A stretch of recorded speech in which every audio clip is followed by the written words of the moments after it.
generasi milenial atau Gen Z lah, jangan cepat tertarik oleh promo-promo pekerjaan di luar negeri secara instan. Jangan langsung percaya gitu kan apapun informasi yang didapat. Lakukanlah check and recheck.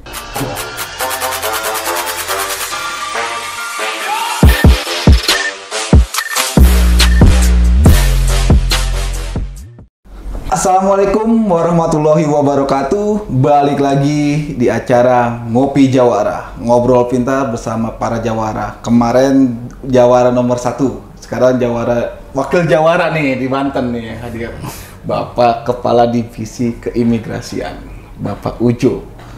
Udah berapa lama Pak di Banten Pak? Assalamualaikum warahmatullahi wabarakatuh ke teman-teman.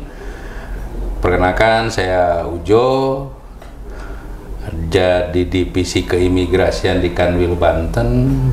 Saya dilantik Maret 2022, udah setahun setengah saya di sini. Udah lama Mas. Tapi belum lulus. Kenapa Pak? Masih luka kemarin kena itu. Oh, kena pisau. Belum kebal ya. Oh ya, debus ya Pak ya. Itu mesti kebal. Jawara di Banten ya Pak ya, harus kebal ya Pak ya wis. Debus emang nih Pak. Kalau asal dari mana sih Pak Bapak itu Pak? Saya lahir besar di Bandung, sekolah juga, tapi selama karir saya sudah Indonesia Timur, Tengah, Barat, gitu kan, udah hampir semua ya. Hampir semua. Keluar negeri juga udah gitu kan. Ya udah 6 apa 7 gitu tour opdati saya pindah-pindah tugas. Luar itu di mana Pak? Saya di Sabah, Malaysia. Emang kalau imigrasi mah Pak ya ada di Indonesia dan di luar ya Pak ya. Nah, saudara sih itu bridging kita sama Pak Ujo nih Pak. Kita hari ini kita pengen ngobrol nih Pak, salah satu yang menjadi konsentrasi pemerintah nih Pak terkait masalah TPPO, tindak pidana penjualan orang ya Pak ya? Perdagangan orang nih Pak. Apa sih Pak itu Pak TPPO itu Pak? Jadi adanya atau lahirnya tindak pidana perdagangan orang itu adanya persekusi atau eksploitasi lah terhadap wanita dan juga anak-anak. TPPO itu sebagaimana diatur dalam Undang-Undang Nomor 21 Tahun 2007 mengenai TPPO, itu paling tidak ada unsur atau delik perekrutan, pemindahan, terus ada juga penempatan pekerja lah. Nah, yang terakhir yang paling pokoknya itu ada eksploitasi. Jadi TPPO itu tidak melulu dari Indonesia ke luar negeri. Banyak TPPO yang mohon maaf ya, misalnya direkrut dari Sulawesi, direkrut dari Jawa Barat misalnya, dipekerjakan di Sulawesi atau sebaliknya. Di situ ada perekrutan, ada perpindahan. Atau dari Sulawesi atau dari Jawa Barat, Sukabumi, Cianjur direkrut, dibawa ke Jakarta, itu ada perpindahan tuh. Di Jakarta dieksploitasi misalnya, dijadikan mohon maaf dalam tanda kutip pekerja seksual atau pekerja di pabrik yang tidak dibayar tenaganya. Pokoknya di situ ada eksploitasi dan juga ada penekanan secara psikis kepada korban. Biasanya dia restricting, tidak boleh telepon, tidak boleh kontak orang tua. Itulah terjadinya persekusi atau eksploitasi, sehingga lahirlah Undang-Undang Nomor 21 Tahun 2007 tentang TPPO. Jadi TPPO itu untuk menyelamatkan terutama wanita dan anak-anak dari, dalam tanda kutip ya, orang-orang atau sindikat lah yang mengeksploitasi mereka. Nah, justru yang bahaya itu ketika dia direkrut, dipindah, dieksploitasinya di luar negeri. Oh, itu tuh ya. Gitu. Yang sekarang menjadi perhatian Pak Presiden lah. Oh, TPO korbannya tuh ada di luar negeri. Kalau penjualan organ itu termasuk penjualan itu, Pak? Iya, salah Termasuk satunya ya? itu. Ada eksploitasi di situ. Oh. Jadi Pak, kenapa ya Pak saat ini itu banyak korban yang menjadi korban TPPO gitu Pak? Apa sih penyebabnya? Penyebab utama itu adalah faktor ekonomi. Ya semua warga negara, semua orang, apalagi anak-anak Gen Z lah, milenial gitu kan, dia maunya instan, pengen cepet gitu kan. Bener tuh, dengan cara yang mudah. Ini bahaya nih. Inilah kebanyakan korban ke Kamboja kemarin. Oh, Gen Z tuh banyak malah. Iya, dia orang pintar gitu, dan masih muda-muda. Generasi Z itu kebanyakan ke sana itu. Nah, yang pertama ekonomi, terus yang kedua unsur penipuan. Namanya sindikat ya, ayo mau kerja nggak, gitu kan? Atau mau keluar negeri nggak? Nanti di sana gini. Padahal kenyataannya ketika di luar negeri dia disekap jadi scammer, kerja di skimming, penipuan lah, atau di tempat judi online dengan jam kerja yang melebihi batas gitu kan. Udah gitu gajinya tidak dibayar, kayak gitu-gitulah. Di situ terjadi eksploitasi, baru mereka sadar bahwa mereka adalah korban TPPO. Nah, saya tadi nih Gen Z nih Pak. Berarti emang korban itu yang sekarang nih Pak yang jadi pemerhati pemerintah itu benar-benar anak-anak muda Pak. Anak muda. Yang ke mana? Yang ke Kamboja. Iya. Itu sampai berapa orang Pak waktu itu Pak? Waktu itu banyak, kemarin 47 dipulangkan, ada 21. Mungkin sekarang juga masih ada, makanya hati-hatilah. Kan memanfaatkan media-media online, media-media sosial. Mereka berdaftar melalui media sosial, dites juga secara virtual, kayak gitu-gitulah. Emang iming-imingnya apa sih Pak itu Pak? Kalau ada itu aja Pak? Ya pertama gaji besar, kerja katanya menurut pengakuan korban dia cukup bisa berbahasa Inggris, bisa mengoperasikan komputer. Nah, mungkin ketika dia wawancara dites oleh perusahaan abal-abal, perusahaan ilegal lah, ternyata dia misalnya menguasai IT kayak gitu-gitulah. Empuk tuh, karena itu tadi sindikat ini daya tipunya luar biasa. Berarti Pak, yang rata-rata korban itu banyaknya orang desa apa orang kota Pak? Itu dia, makanya ada dua leveling ya. Yang faktor ekonomi tadi itu kebanyakan orang desa. Pertama itu faktor ekonomi, kedua pendidikan. Ini yang menjadi penyebab utamanya. Wah, dua faktor ya. Pendidikan, ya mohon maaf itu hukum alam. Orang bodoh dibodohin oleh orang pintar. Ya, itu. Kayak gitu. Terus yang kedua penipuan dari yang ketiga penipuan dari sindikat tadi. Ada sindikatnya lah, ngurus A, ngurus B, ngurus C, semua tuh itu sama sindikat tuh. Tidak sedikit aparat pun yang terlibat oleh ulah-ulah sindikat itu.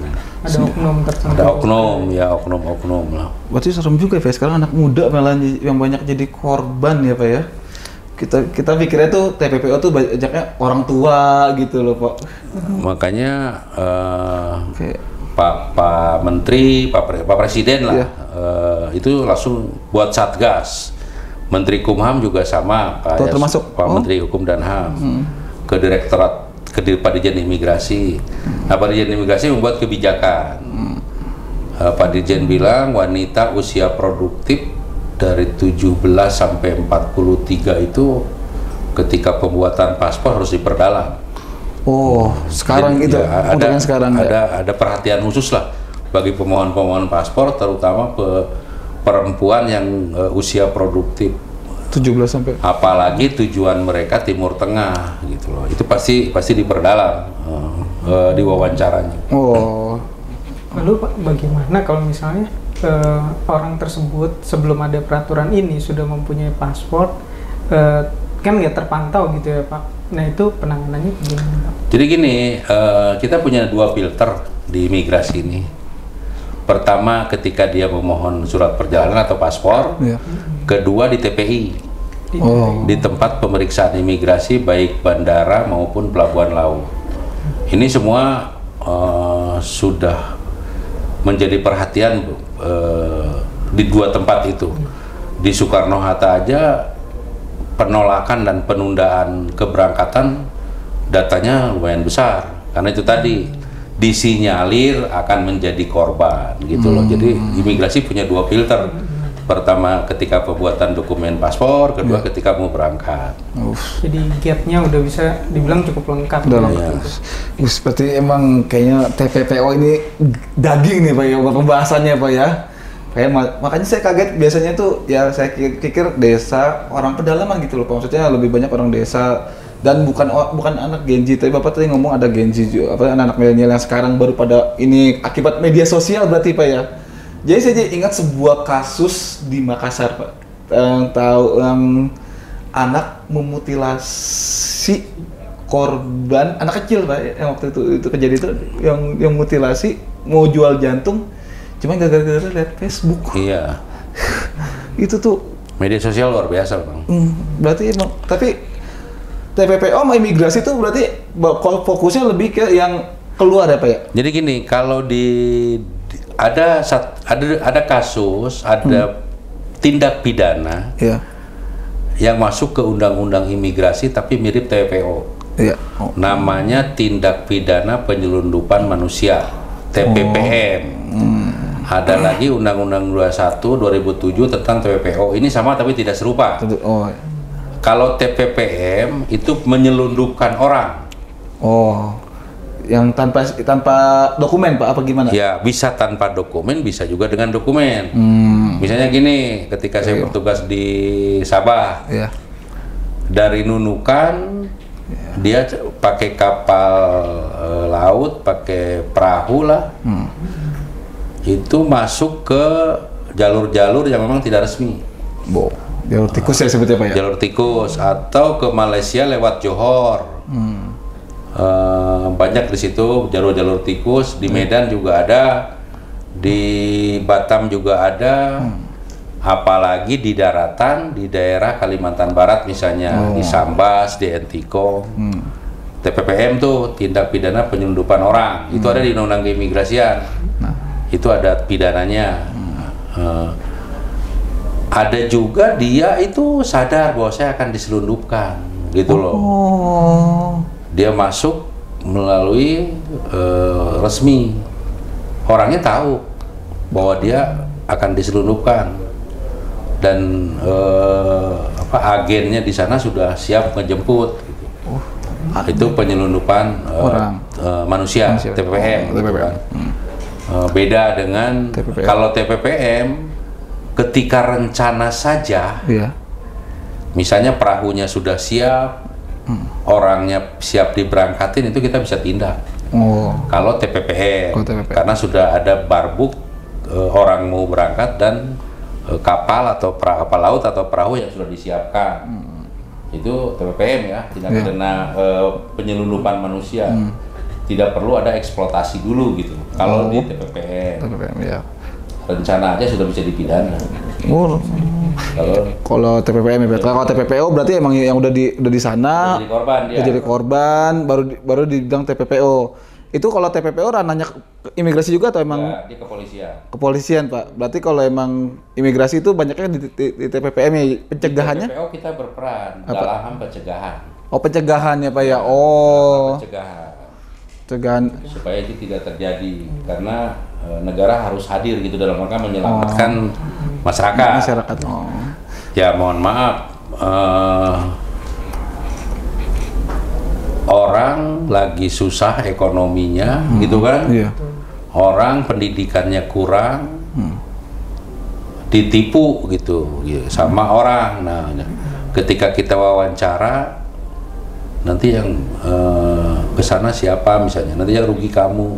Biasa mereka juga sadar bahwa di luar negeri sana resikonya seperti ABC, banyak lah contoh-contoh korban TPPO di media gitu kan.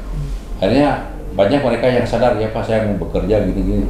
Nah, Di imigrasi itu ada istilah tenaga kerja non prosedural. Nah, ini jadi ketika dia mau kerja tapi tidak melalui PJTKI, tidak PM2MI, P2MI, perlindungan migran Indonesia gitu kan, teman-teman P2MI. Kita koordinasi terus terkait tenaga kerja Indonesia yang berangkat tidak prosedur lah di dalamnya. Berarti emang kalau migrasi itu emang pencegahan ya Pak ya, fokusnya ya Pak ya. Tapi ada terlibat orang asing nggak sih Pak biasanya kalau TPPA atau TPPM gitu Pak? Oh banyak. Oh banyak ya Pak. Seperti ke mana? Kamboja misalnya gitu kan. Itu ada keterlibatan asing. Yang ginjal juga ada keterlibatan asingnya. Dia asing tuh yang mengiming-imingi atau bagaimana Pak? Ya, apa ya? Bisa dia yang punya dananya gitu kan.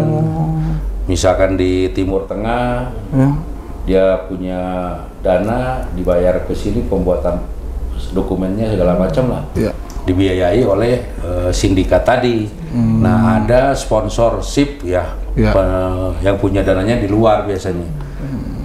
Begitupun orang asing yang ke Indonesia banyak korban TPO. Oh, maksudnya orang asing yang orang luar negeri malah jadi korban gitu Pak dikit? Ya tadinya misalkan dia dijanjikan mau nyebrang ke Australia. Iya. Di sini keleleran. Banyak korban TPO. Udah beberapa dikasuskan dulu ya. Orang-orang yang masuk ke Indonesia akhirnya jadi pengungsi, kan banyak nih di kita nih pengungsi nih sekarang. Oh iya. Karena ini tadi korban-korban diiming-iming oleh sindikat lah, penipu-penipu gitu. Internasional berarti Pak ya. Internasional. Orang ini sindikat internasional ya.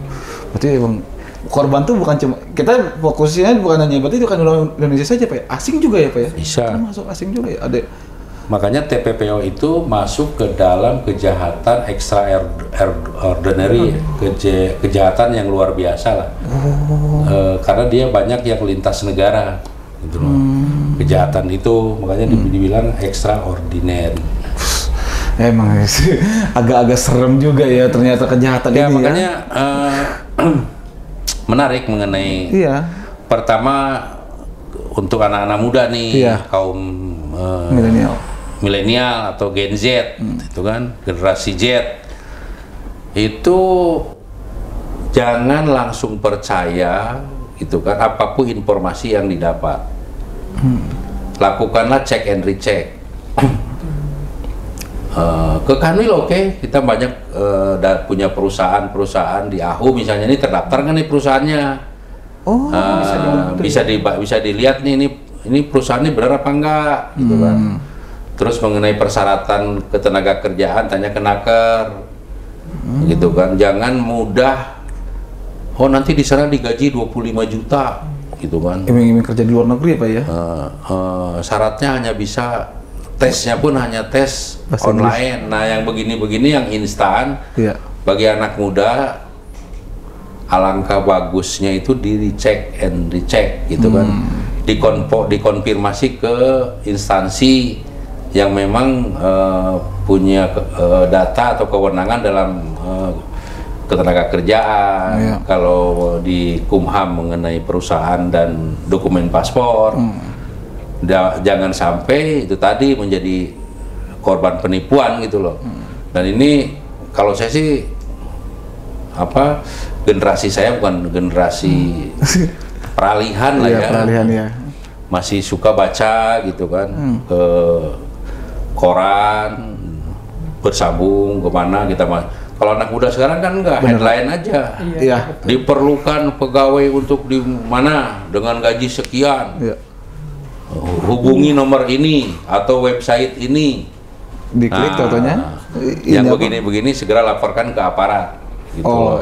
Tuh pesan buat teman Gen Z, teman-teman milenial nih, sobat Jawara nih, jangan asal mudah diiming-imingin ke luar negeri ya Pak ya, berarti Pak ya.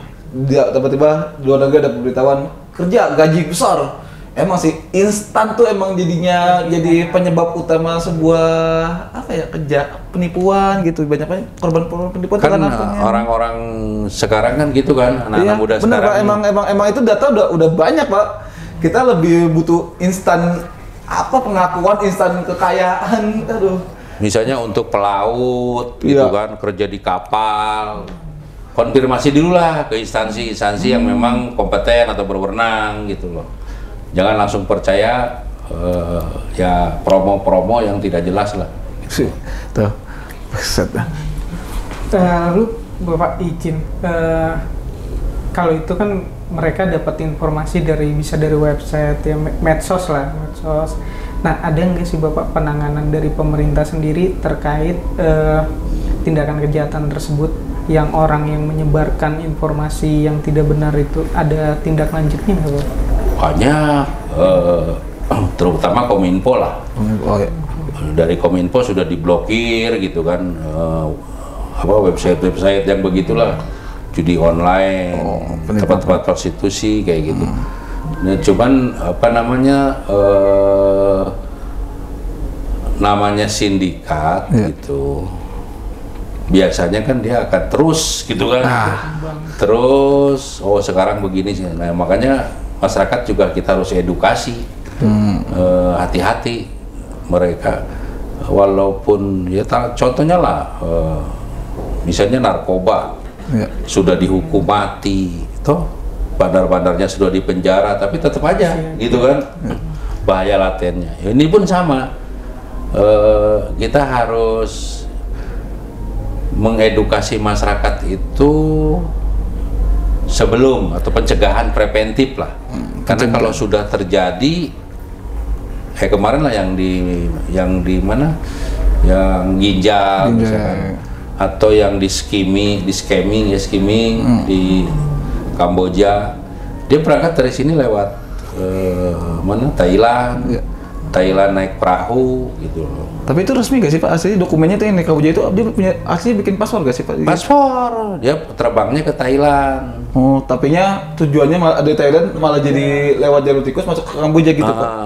Kan ada di video-video tuh, dia bawa dari Thailand naik kapal ke mana, ke Kamboja. Kan Kamboja lagi perang ya. Lagi perang ya. Bukan perang ya, lagi negaranya lagi ribut. Pemerintahannya lagi banyak ini internal sendiri. Nih Pak, izin Pak. Kalau TPPM itu yang kena hukum tuh siapa Pak? Kalau memang ketahuan itu Pak. Dan kalau TPPO tuh. Jadi gini, ada istilah tersangka ya, ada korban. Kalau di TPPO, korban pun diperlakukan khusus. Gimana dia harus ditempatkan di tempat yang khusus, karena secara psikologi juga dia trauma. Misalnya dia dipekerjakan menjadi pekerja seksual di suatu negara lah, nah, dia traumatik dia. Makanya penempatan saksi dan korban tuh khusus, tidak sama seperti kasus-kasus yang lain. Psikolog kayak gitu-gitulah. Nah, untuk pembongkaran sindikat juga sama, dari korban tuh biasanya akan didapat keterangan rekrutnya siapa, ketika pemindahan siapa, gitu loh. Banyak oknum-oknum, sampai oknum imigrasi ada yang terlibat, oknum P2MI juga ada yang terlibat, sampai oknum kepolisian pun ada yang terlibat.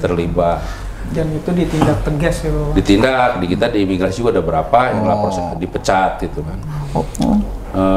Itu tadi, makanya ya siapa sih orang yang tidak mau instan gitu lah. Benar sih Pak, yang kita sekarang tuh. Pikirnya harus hati-hati lah. Oh, berarti korban emang, kalau korban dilindungi ya Pak ya? Berarti kalau TPPO berarti sindikatnya yang ininya Pak ya? Yang jadi tersangka. Biasanya kena berapa? Hukumannya kalau tahu berapa lama Pak? Ada yang seumur hidup gitu kan. Itu kalau yang orang asing gimana Pak penanganannya ya, Pak? Kalau kita P21 sesuai dengan Undang-Undang 21 lah Pak. Hukumannya di atas 5 tahun. Terus kalau di TPPM itu ada denda 500M. Kalau untuk itu Pak? Ya, ada pidana badan juga pidana denda gitu kan. Pak, begini, kalau misalkan saya ditawarkan gitu nih. Saya ditawarkan, ternyata saya di sana itu kerja walaupun tidak sesuai ya Pak ya. Misalkan saya aslinya itu ditawarkan kerjanya di pabrik, ternyata saya disuruh jadi pembantu, tapi si saya nih tidak merasa tereksploitasi lah, jadi nerima aja. Itu apakah termasuk TPPO nggak Pak kalau kayak gitu Pak? Apa penyelundupan manusia gitu Pak? Kalau jadi gini, gitu. itu kan ranahnya P2MI ya, Iya. penempatan dan perlindungan tenaga kerja. Iya. Jadi ada orang Iya. yang prosedural di dalam. Iya. Prosedural itu gini, dia mendaftar ke Kemenaker, Iya. terus terdaftar juga di P2MI, Iya. gitu kan. Diberikan pelatihan, kan itu satu Iya. ketika dia sebelum dikirim Keluar. bekerja keluar, dia punya sertifikasi pelatihan, misalnya pembantu rumah tangga dia bisa nyuci pakai mesin, dia bisa nyetrika, bagaimana melipat baju, bagaimana Iya. membersihkan tempat tidur, kayak gitu-gitulah. Iya. Untuk pembantu rumah tangga yang akan dikirim ke luar negeri PMI, pekerja migran Indonesia. Nah itu ada yang namanya kontrak kerja. Oh.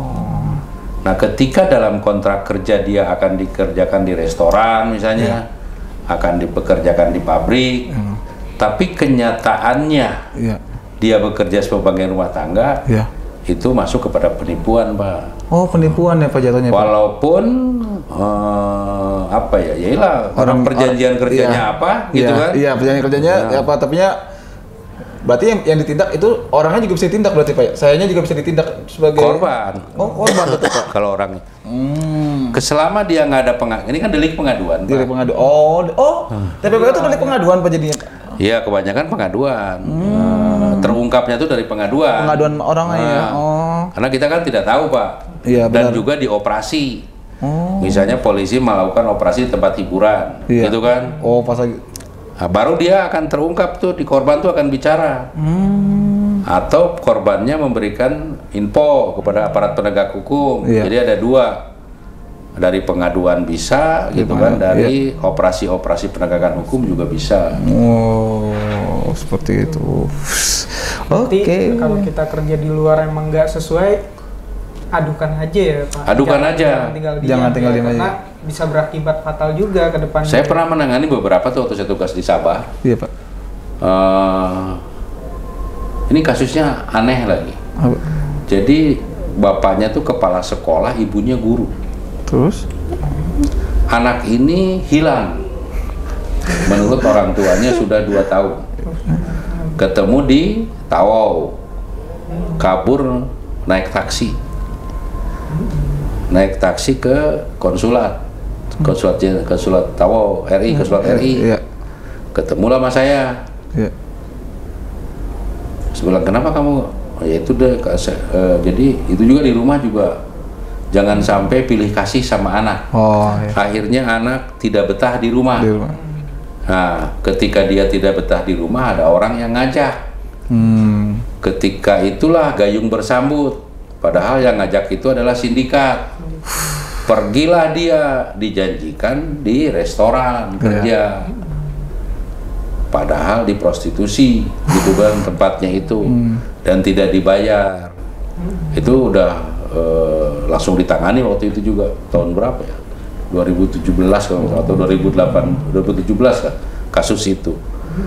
Nah, perusahaannya pun ditindak oleh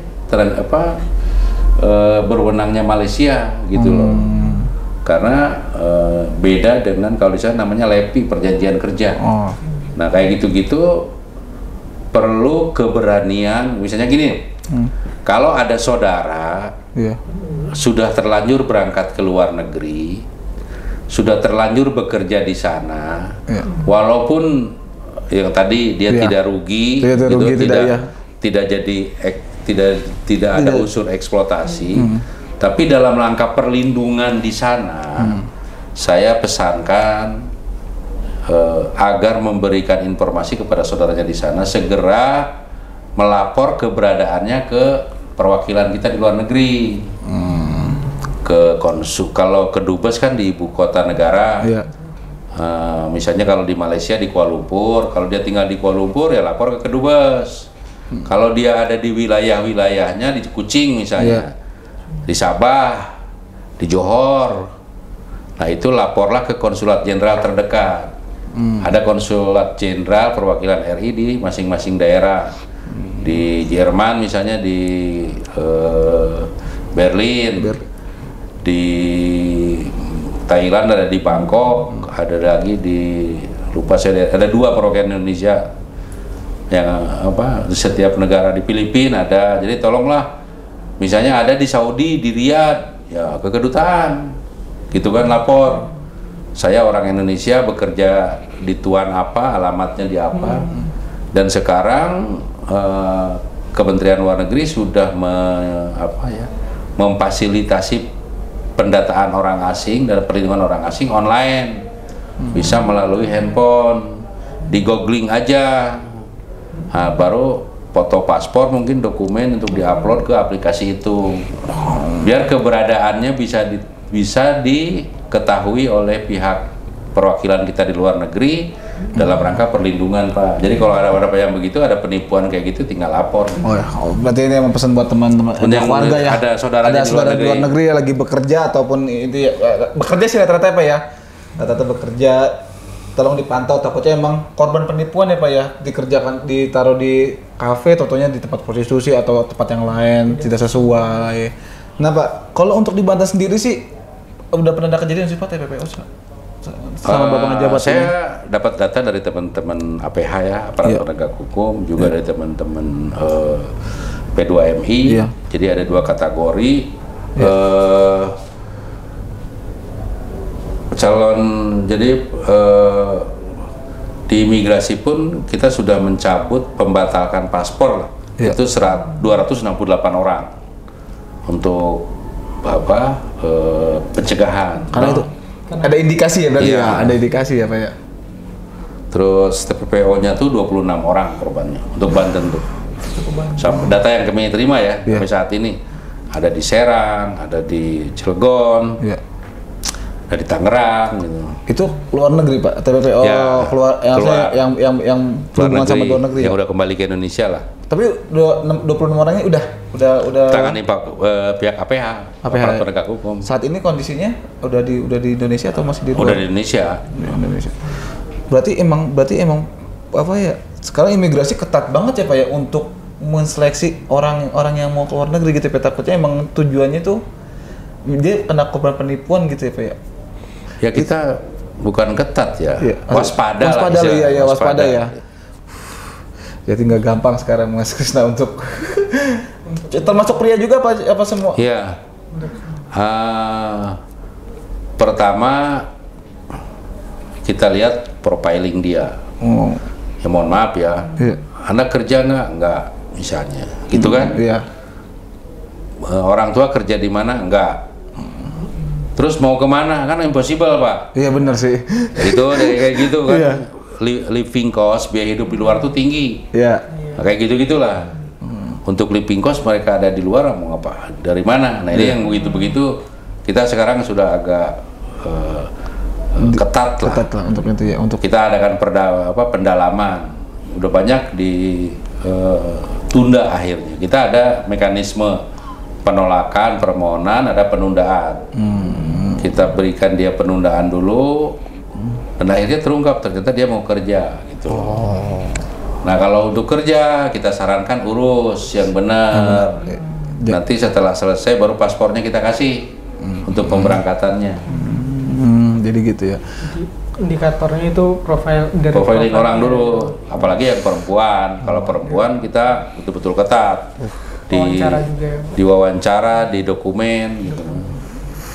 Berarti kan suka ada gini Pak, ngapain sih paspor? Biar punya aja dulu, itu gimana tuh Pak? Kalau anak-anak muda sekarang biasanya begitu, ngapain sih mau bikin paspor? Biar punya dulu, biar keren kalau itu punya paspor. Padahal nggak mau ke luar negeri, belum mau ke luar negeri, itu gimana tuh Pak?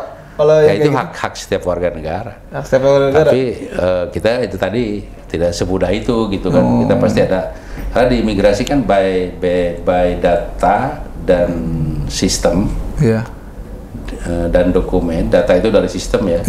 Dan dokumen itu yang dia bawa toh. Bisa aja dia upload A, yang dia bawa B gitu kan. Nah nanti kita periksa di situ, bener nggak sih yang dia upload, yang dia lampirkan dengan yang dibawa gitu kan. Autentifikasi kebenarannya. Kadang kalau keabsahan kan instansi lain yang tahu. Iya. Imigrasi itu kan adanya di hilir. Iya, di ujungnya Pak ya berarti Di ya. ujung. Kayak bikin apa ya, gado-gado lah. Iya. Di situ ada kangkung, ada timun, ada kacangnya, ada bayam gitu kan, ada kol, disatuin, namanya berubah jadi gado-gado, tidak timun lagi, tidak masing-masing. Nah di imigrasi sama, ada kartu tanda penduduk, ada kartu keluarga, ada akte lahir. Kita periksa keluarnya jadi dokumen paspor gitu. Makanya kalau data awalnya sudah tidak benar, ya hasilnya di hilirnya juga akan tidak benar kayak gitu. Nah Pak, dari 26 orang nih, rata-rata cewek apa cowok Pak itu Pak? Usianya? Ada kebanyakan cewek. Cewek Pak. Yang ke Timur Tengah. Timur Tengah Pak, tujuannya rata-rata itu. Nah, iya. Banten juga lumayan lah masalahnya lah. Udah 26 orang itu jumlah yang sedikit atau bagaimana Pak? Banyak Pak. Hitungannya banyak. Ini yang terungkap, terungkap gitu ya? kan. Mungkin gunung es yang tidak terungkap banyak kali ya. Iya. Kan kayak yang saya tahu nih Pak, Banten itu salah satu tempat persinggahan ya Pak ya, untuk orang-orang asing masuk ke sini ya Pak ya. Enggak, ini penyangga ibu kota. Penyangga Banten ibu kota. tuh. Oh, takutnya ada gak sih Pak indikasi dari orang asing gitu Pak yang menyebabkan, karena Banten kan katanya Banten terutama yang mau ke pulau apa sih, Christmas Island itu loh Pak yang di Iya, dekat dari Pandeglang sebetulnya. Nah, makanya itu dekat dari Pandeglang kan, karena kita tahu sendiri Pak, daerah Pandeglang itu masih daerah yang ya kita belum wilayah masih banyak belum terjamah sama pendidikannya masih rendah atau bagaimana. Itu takutnya ada asing masuk gitu Pak, apa pengaruh? Jadi ada beberapa kasus narkoba ya. Narkoba gitu.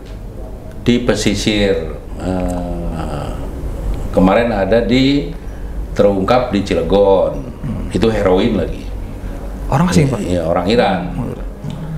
Terus kemarin Polda Cina atau di Pandeglang. Jadi memang pesisir Banten cukup rawan. Rawan Pak.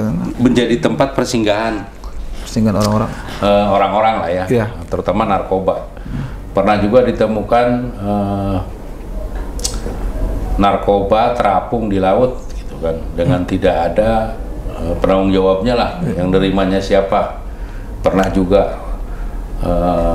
Nah kalau untuk TPPO ini kebanyakan yang mau ke Christmas, mau kemana, ke Australia lah ya. Australia. Itu di Kupang. Oh, tempatnya itu. Bukan dari Banten. Kalau di sini ketat banget lah. Apa namanya? Dan jauh, cukup jauh. Oh, kalau dari Kupang ke Darwin itu dekat gitu kan. Dan kebanyakan mereka larinya lewat sono, tapi sekarang sudah nggak bisa lagi. Pihak Australia pun sudah betul-betul maritimnya sudah betul-betul waspada. Iya. Untuk karena kan TPO. Banyak katanya imigran-imigran tuh banyaknya salah satunya Christmas Island itu loh ya Pak ya. Christmas Island itu yang di Australia. Kenapa mereka ke sana? Karena mereka sudah tanda tangan morat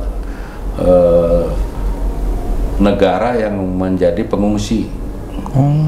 Tempat pengungsi ini ya. Kalau bahasa PBB-nya ratifikasi, sudah meratifikasi PBB gitu kan. Iya. Bahwa dia menjadi negara penerima pengungsi lah di refugee regulation di PBB. Nah makanya kalau orang asing menginjakan kaki di Australia nggak boleh tolak. Kalau pengungsi ya, dia harus menerima karena dia meratifikasi peraturan atau regulasi PBB. Makanya mereka mengejar ke sana, menjadi tujuan utama pengungsi itu ke sana gitu. Nah, padahal mereka juga jadi korban TPPO akhirnya. Iya, berarti itu rawan TPPO kan kalau gitu ya Pak ya? Rawan. Jadi diterbangkan dari bukan terbang ya. Dia pakai kapal. Iya. Biasanya yang sekarang lagi banyak itu terdampar di Aceh, gitu kan. Banyak terdampar di Aceh. Indonesia meratifikasi yang regulasi PBB terkait human right, gitu kan. Oh iya, kemanusiaan ya Pak. Kemanusiaan. Mereka masuk seperti pengungsi yang ada di Indonesia ini sekarang itu orang asing dalam perlakuan khusus. Itu terkait HAM. Kita tidak meratifikasi pengungsinya. Iya. Walaupun oleh UNHCR mereka diberikan surat pengungsi, tapi itu dan ada Perpres 125 peraturan presiden mengatur mengenai pengungsi di Indonesia. Pengungsi dalam keadaan darurat. Kayak itu tadi faktor kemanusiaan. Iya. Akibat perang. Ya, negara-negara konflik kan seperti mohon maaf ya, di Myanmar ada yang Muslim itu apa?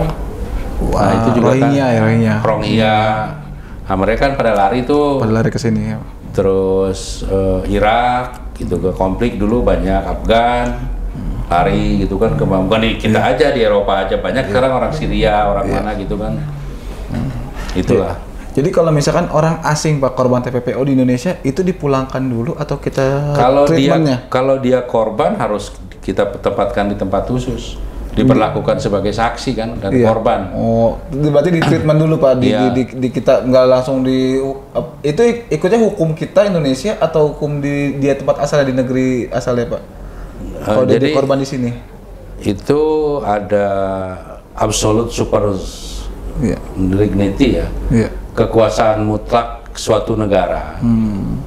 Siapapun yang tinggal di suatu negara dia harus taat dan tunduk kepada hukum positif di negara itu. Oh, ya pakai hukum kita lah. Pakai hukum kita berarti Pak ya. Berarti beli korban si TPPO orang asing nih Pak ya, kita ngomongin orang asing yang kena korban TPPO berarti emang dilindungi dulu di kita ya Pak, sampai dia pulih mungkin baru kita pulangkan.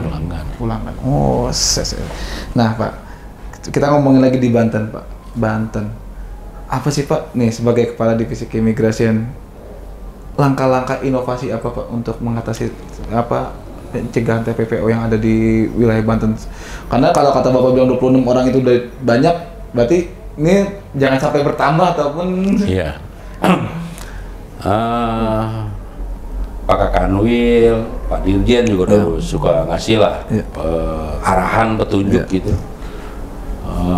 Jangan sampai pertama ada korban masyarakat lah yang menjadi yang tertipu oleh sindikat gitu kan. Makanya kemarin saya udah 2 kecamatan di Kabupaten Serang.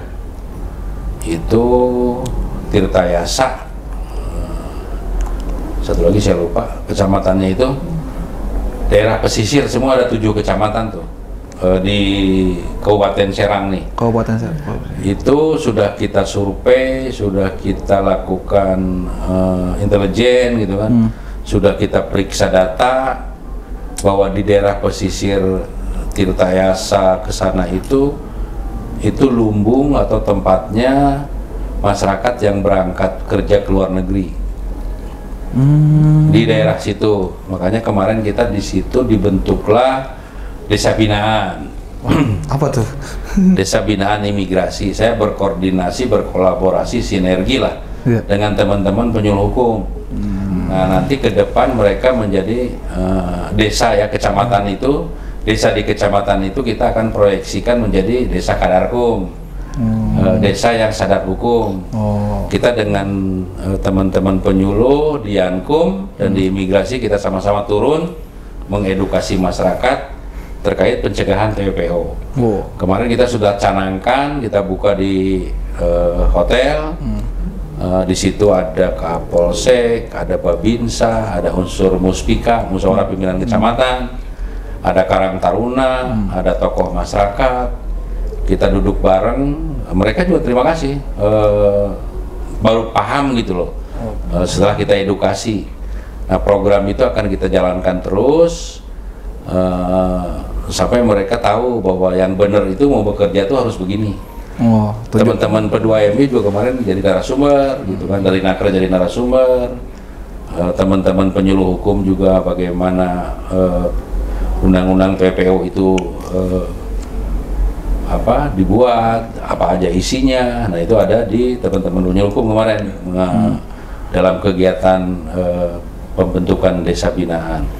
Cilegon kemarin juga sudah kita canangkan desa Cibeber di Cilegon. Itu juga sama menurut survei ada begitulah banyak yang mereka bekerja di luar negeri secara non prosedural. Pokoknya kita akan jalan terus gitu kan di Banten. Nanti bulan depan saya akan ke Kabupaten Lebak. Di Kabupaten Lebak juga nggak sedikit desa-desa, daerah-daerah yang memang banyak gitu masyarakatnya yang bekerja di luar. Kemarin kita sudah melakukan operasi intelijen untuk daerah Lebak gitu kan. Saya tinggal koordinasi dengan kantor imigrasi Serang, Pemdanya gitu kan, karena tidak mudah membuat satu kegiatan yang tidak terencana dengan baik gitu. Jadi terus Tangerang bulan depan tanggal 6 kita juga mau canangkan di daerah Kampung Melayu sana lah, yang dekat-dekat laut tuh, Teluk Naga gitu, daerah-daerah pesisir. Banyak masyarakat yang yaitu tergiur tadi oleh sindikat-sindikat untuk bekerja dengan iming-iming gaji besar. Kita punya data lah, kita belajar dari data-data tadi. Nanti kita akan jadikan desa-desa binaan supaya mereka teredukasi, mereka dapat informasi, mereka bisa komunikasi dengan kita, dan mereka pun partisipasi. Jadi kita kalau mengadakan kegiatan itu, kalau imigrasi ya, kalau divisi imigrasi saya rumusnya itu KIEP. Apa? Ada komunikasi dengan masyarakat, ada informasi yang kita sampaikan, ada edukasinya, juga ada partisipasi dari mereka. Kita punya pakem namanya KIEP. Nah, yang udah masuk kemarin itu adalah komunikasi sudah jalankan, informasi juga sudah kita masukkan dalam kegiatan. Edukasinya juga sudah, gitu kan, langsung tinggal dari masyarakat partisipasi besok tuh. Nah, dalam rangka partisipasi masyarakat, program ini kita jalankan nanti masuk ke daerah Karang Taruna atau apa. Berarti itu emang mau seluruh lapisan masyarakat ya Pak? Yang di tempat-tempat yang menjadi lumbung TKI ilegal aja. TKI ilegal aja. Berarti emang edukasi adalah salah satu kunci Pak ya? Ya, kunci. Makanya saya dengan penyuluh hukum akan terus melakukan itu. Kalau sama dinas pendidikan Pak gitu Pak?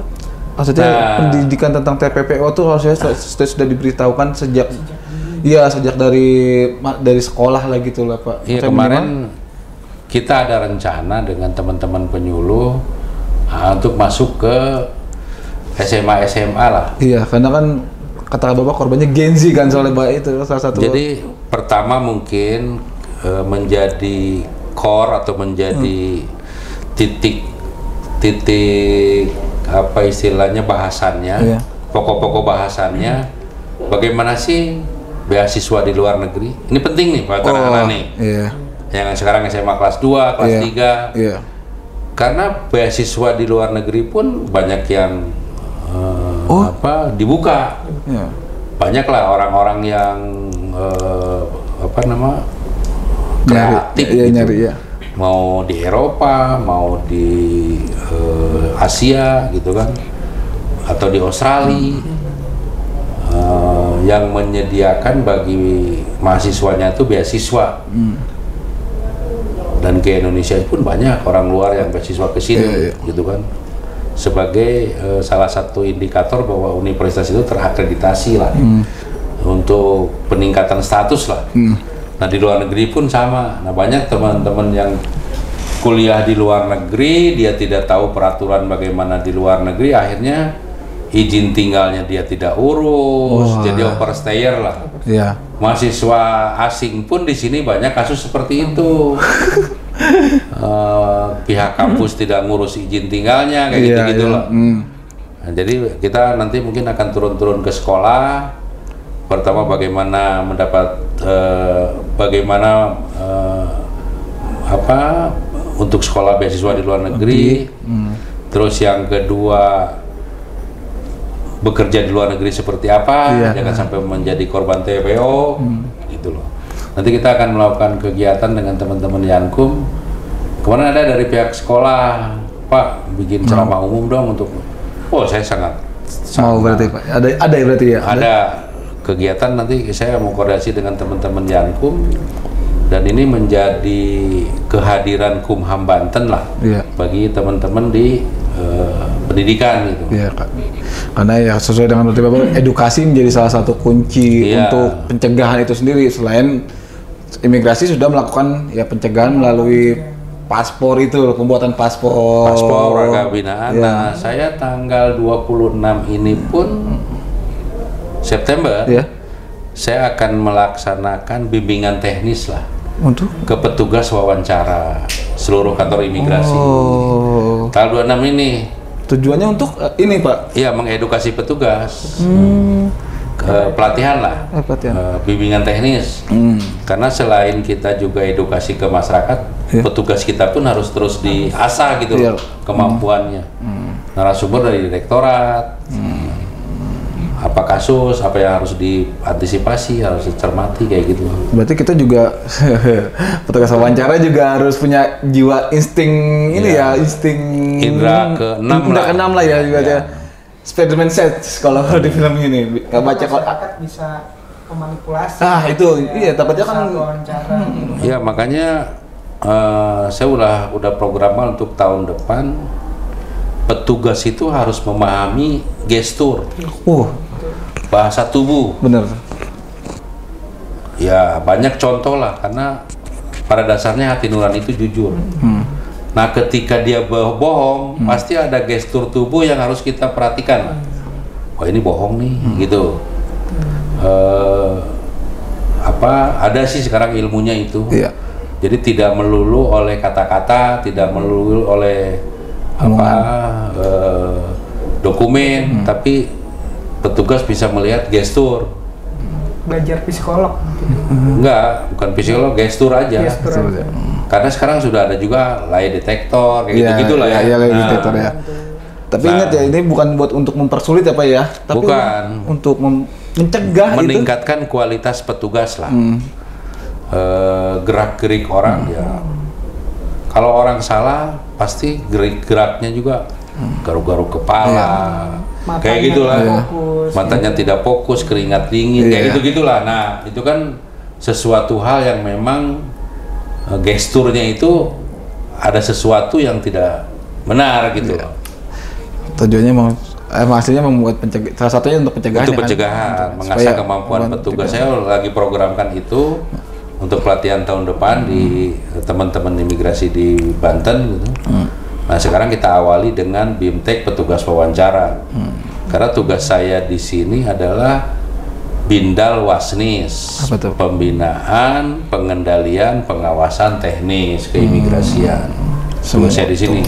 Bosnya imigrasi. Aduh banyak sekali Pak. Berarti inovasi ini desa binaan itu salah satu ini ya Pak. Apa ini baru ada di Banten doang atau bagaimana Pak? Di Ponorogo sama di Banten. Pak, Ponorogo dari Banten ya Pak ya? Yang sudah jalan ya, yang sudah dicanangkan. Saya kemarin udah laporkan ke pusat karena itulah negara harus hadir tuh, nawacita juga kan. Negara harus dan hadir. Kita juga jangan sampai uang PNBP kan dari masyarakat itu kembalikan ke masyarakat gitu loh. Untuk edukasi masyarakat gitu loh. Bahwa ini ada hal-hal nih yang sekarang jadi tren. Kayak gitu-gitulah. Ya karena ya seperti kata Bapak, TPPO extraordinary kriminal ya. Makanya itu pencegah karena sindikat, emang sindikat nggak bakal hilang Pak. Sampai kapanpun ya. Tapi ya kita menjaga bagaimana jangan sampai kena tipu lah. Gitu. Iya. Berarti emang dari kitanya yang harus melakukan edukasi berarti kepada masyarakat. Pak, itu salah satu inovasi yang cukup keren banget Pak, sangat menarik. Rencana apa semua di seluruh Banten Pak mau dibuat desa binaan? Bulan depan kita membuat di Tangerang sama di Kabupaten Lebak. Kita lagi susun perencanaannya seperti apa. Selain peningkatan bimbingan teknik sebagai petugas, mudah-mudahan sih bisa menyentuh lah semua. Kayak podcast gini kan sebetulnya bagus nih. Nanti masyarakat bisa langsung dapat informasi gitu kan. Karena mengedukasi masyarakat lebih efektif gitu kan. Kan ada beberapa leveling nih kaum milenial. Kita lihat tuh ini siapa sih nih? Yang jadi itu ya target tuh ya. Targetnya Nah, kalau untuk tatap muka, misalnya ke desa-desa, gitu kan, yang jaringan internetnya pun susah, gitu kan, baru kita datang. Nah, untuk anak-anak muda, gitu kan, di sekolah, kita adain apagin, kayak seperti gitulah. Kita lihat kegiatan-kegiatan lagi, saya juga lagi nyusun nih, seperti apa nanti ke depannya. Pak Ije, ada gak sih Pak masyarakat yang kira-kira bahkan resisten gitu Pak? Itu tadi, jadi kan saya butuh duit gitu loh Pak, karena saya butuh duit, kenapa kayak pemerintah nggak melarang bekerja dimanapun, di luar negeri dimana, itu hak setiap manusia untuk hidup layak toh, untuk meningkatkan taraf kehidupan. Tapi yang benar gitu loh. Jangan sampai karena kebutuhan, karena dia terdesak ekonomi, menjadi sasaran empuk sindikat atau calo-calo lah yang tidak bertanggung jawab. Nah, itu yang kita harus kasih tahu masyarakat. Karena yang akan rugi juga dianya juga. Oke, ternyata emang TPPO udah bahasnya panjang ya Pak ya, dengan ditambah dengan salah satu inovasi dari Kanwil Banten, yaitu dengan menghadirkan desa binaan keimigrasian apa namanya? Desa binaan keimigrasian. Sekarang baru ada 2 berarti Pak? 3. 3. Sudah ada 3, nanti Tangerang sama Lebak next project minggu depan ya. Oke, tuh. Semoga ini juga bisa jadi contoh untuk di provinsi-provinsi lain ya Pak ya? Nanti ada di provinsi lain. Saya udah sebar kok untuk jadi contoh.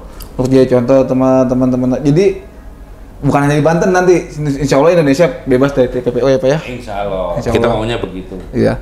Oh, imigrasi ya tugasnya pencegahan. Emang kita tugasnya di imigrasi tugasnya pencegahan. Nah Pak, untuk Mas Krisna ada lagi mau ditanyakan? Udah lengkap ya. Ya udah, terakhir nih Pak ya, pesan Pak untuk masyarakat Pak. Oke, ini saya bukan ahli ya.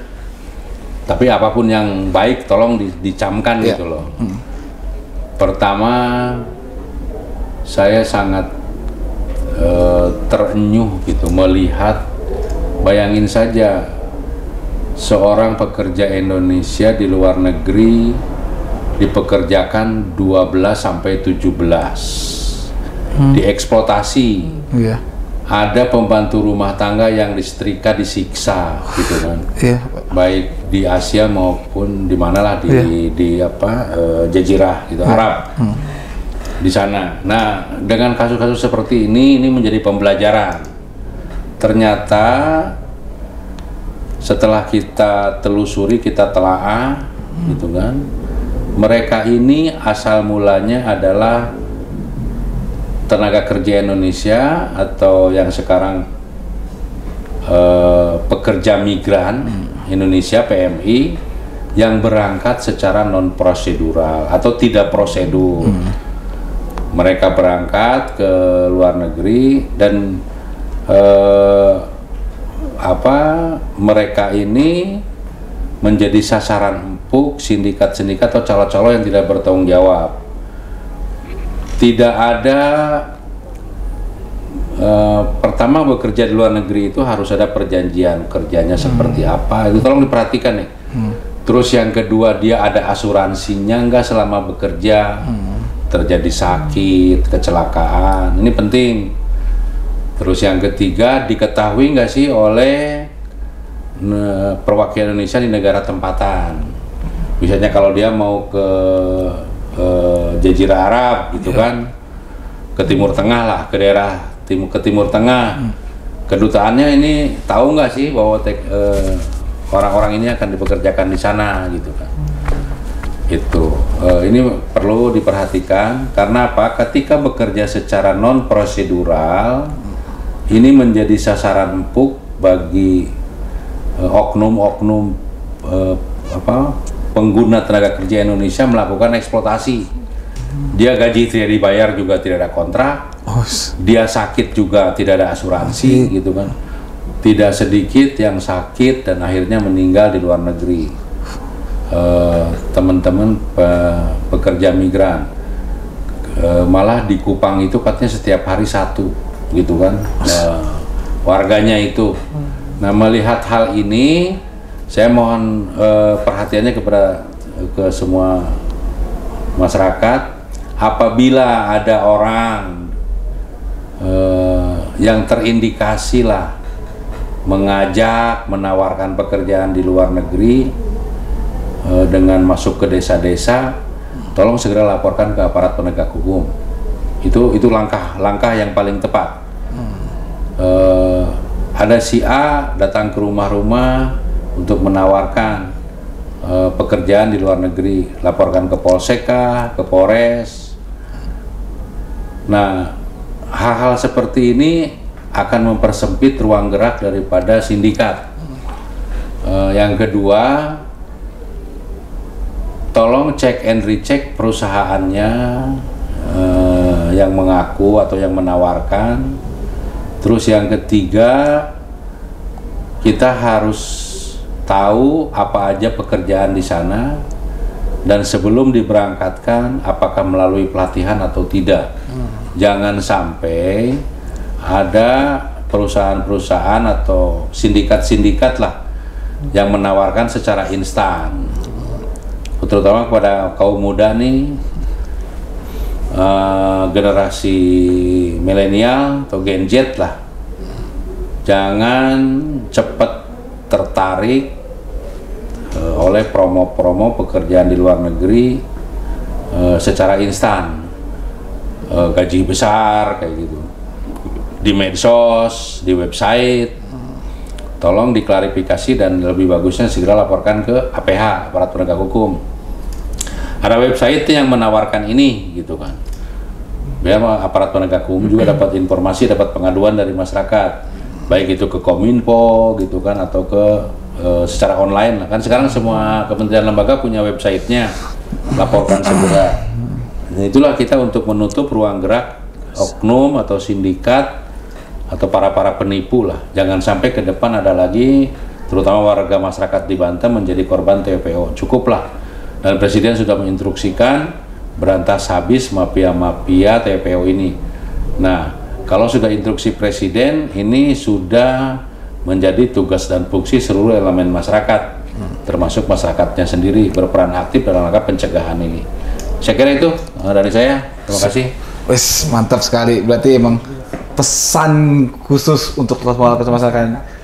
Tugasnya bukan tugas hanya imigrasi, polisi, tapi seluruh lapisan masyarakat, ya. Mau itu yang tua ataupun yang muda. Jika menemukan indikasi sindikat yang praktek TPPO, laporkan. Ya. Mantap, Pak. Ojo, terima kasih atas waktunya, atas informasinya, teman-teman Sobat Jawara. Itu dia terkait masalah TPPO. Jangan sampai sekali-sekali jadi korban. Benar Mas Krisna? Betul. Jangan sampai jadi korban karena terlalu berbahaya. Kalau kita bekerja di luar negeri, tahu-taunya ya dijadiin apalah, kita nggak tahu. Kasihan keluarga di rumah nungguin di Indonesia. Itu aja. Oke, baik Sobat Jawara, sampai jumpa di podcast selanjutnya. Sampai jumpa. Dadah. Terima kasih Bapak. Assalamualaikum. Terima kasih.